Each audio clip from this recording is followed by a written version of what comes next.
बहुत तेज। लेकिन जेल के कैदियों को थोड़ा अजीब सा लगा जब 4 बजे ही वार्डन चरत सिंह ने उनसे आकर कहा कि वो अपनी अपनी कोठरियों में चले जाएं। उन्होंने कारण नहीं बताया था। उनके मुंह से सिर्फ ये निकला कि आदेश ऊपर से है। अभी कैदी सोच ही रहे थे कि माजरा क्या है।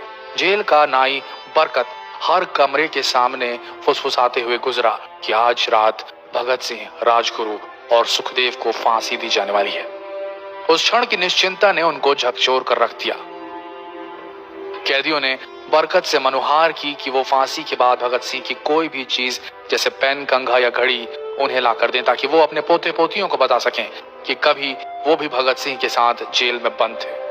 बरकत भगत सिंह की कोठरी में गया और वहां से उनका पेन और कंघा ले आया। सारे कैदियों में होड़ लग गई कि किसका उस पर अधिकार हो। आखिर में ड्रॉ निकाला गया, लाहौर कॉन्स्पिरेसी केस। अब सब कैदी चुप हो चले थे। उनकी निगाहें उनकी कोठरी से गुजरने वाले रास्ते पर लगी हुई थी। भगत सिंह उनके साथ फांसी पर लटकाए जाने के लिए उसी रास्ते से गुजरने वाले थे। एक बार पहले जब भगत सिंह उसी रास्ते से ले जाए जा रहे थे तो पंजाब कांग्रेस के नेता भीमसेन सच्चर ने आवाज ऊंची कर उनसे पूछा था, आप और आपके साथियों ने लाहौर कॉन्स्पिरेसी केस में अपना बचाव क्यों नहीं किया? भगत सिंह का जवाब था, इनकलाबियों को मरना ही होता है क्योंकि उनके मरने से ही उनका अभियान मजबूत होता है, अदालत में अपील से नहीं। वार्डन चरत सिंह भगत सिंह के खैर ख्वाह थे और अपनी तरफ से जो कुछ बन पड़ता था उनके लिए किया करते थे। उनकी वजह से ही लाहौर की द्वारकादास लाइब्रेरी से भगत सिंह के लिए किताबें निकलकर जेल के अंदर आ पाती थी। भगत सिंह की जेल की जिंदगी काफी कठिन थी। किताबें पढ़ने का शौक हो चला था उन्हें कि एक बार उन्होंने अपने स्कूल के साथी जयदेव कपूर को लिखा था कि वो उनके लिए कार्ल लिबनेख्त की मिलिटरिज्म, लेनिन की लेफ्ट विंग कम्युनिज्म और ऑप्टन सिंक्लेयर का उपन्यास द स्पाई कुलबीर के जरिए भिजवाएं। भगत सिंह जेल की कठिन जिंदगी के आदी हो चले थे। उनकी कोठरी नंबर 14 का फर्श पक्का नहीं था, उस पर घास उगी हुई थी। कोठरी में बस इतनी ही जगह थी कि उनका 5 फुट 10 इंच का शरीर बमुश्किल उसमें लेट पाए। भगत सिंह को फांसी दिए जाने से 2 घंटे पहले उनके वकील प्राणनाथ मेहता उनसे मिलने पहुंचे। मेहता ने बाद में लिखा कि भगत सिंह अपनी छोटी सी कोठरी में पिंजड़े में बंद शेर की तरह चक्कर लगा रहे थे। इनकलाब जिंदाबाद। उन्होंने मुस्कुराकर मेहता को स्वागत किया और पूछा कि आप मेरी किताब रिवोल्यूशनरी लेनिन लाए या नहीं। जब मेहता ने उन्हें किताब दी तो वे उसे उसी समय पढ़ने लगे मानो उनके पास अब ज्यादा समय न बचा। मेहता ने उनसे पूछा कि क्या आप देश को कोई संदेश देना चाहेंगे। भगत सिंह ने किताब से अपना मुंह हटाए बगैर कहा, सिर्फ 2 संदेश, साम्राज्यवाद मुर्दाबाद और इनकलाब जिंदाबाद। इसके बाद भगत सिंह ने मेहता से कहा कि वो पंडित नेहरू और सुभाष चंद्र बोस को मेरा धन्यवाद पहुंचा दे जिन्होंने मेरे केस में गहरी रुचि ली थी। भगत सिंह से मिलने के बाद मेहता राजगुरु से मिलने उनकी कोठरी पहुंचे।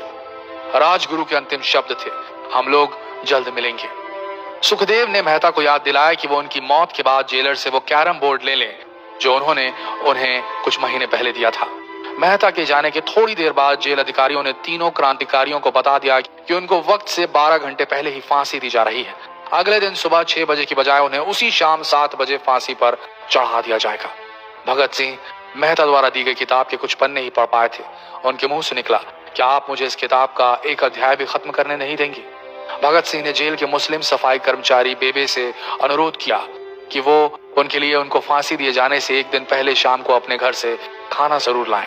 लेकिन बेबे भगत सिंह की इच्छा पूरी नहीं कर सके क्योंकि भगत सिंह को 12 घंटे पहले फांसी देने का फैसला ले लिया गया और बेबे जेल के गेट के अंदर ही नहीं घुस पाए। थोड़ी देर बाद तीनों क्रांतिकारियों को फांसी की तैयारी के लिए उनकी कोठरियों से बाहर निकाला गया। भगत सिंह, राजगुरु और सुखदेव ने अपने हाथ जोड़े और अपना प्रिय आजादी गीत गाने लगे। कभी वो दिन भी आएगा कि जब आजाद होंगे हम, या अपनी ही जमीन होगी या अपना आसमान होगा। फिर इन तीनों का एक एक करके वजन लिया गया। सबके वजन बढ़ गए थे। इन सब से कहा गया कि अपना आखिरी स्नान करें। फिर उनको काले कपड़े पहनाए गए लेकिन उनके चेहरे खुले रहने दिए गए। चरत सिंह ने भगत सिंह के कान में फुसफुसा कर कहा कि वाहे गुरु को याद करो।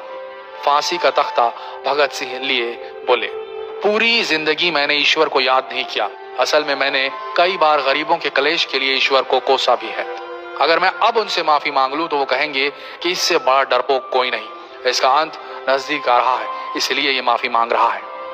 जैसे ही जेल की घड़ी ने 6 बजाया, कैदियों ने दूर से आती कुछ पद चांपें सुनी। उनके साथ भारी बूटों के जमीन पर पड़ने की आवाजें भी आ रही थी। साथ में एक गाने का भी दबा स्वर सुनाई दे रहा था। सरफरोशी की तमन्ना अब हमारे दिल में है। सभी को अचानक जोर जोर से इनकलाब जिंदाबाद और हिंदुस्तान आजाद हो के नारे सुनाई देने लगे। फांसी का तख्ता पुराना था, लेकिन फांसी देने वाला काफी तंदुरुस्त।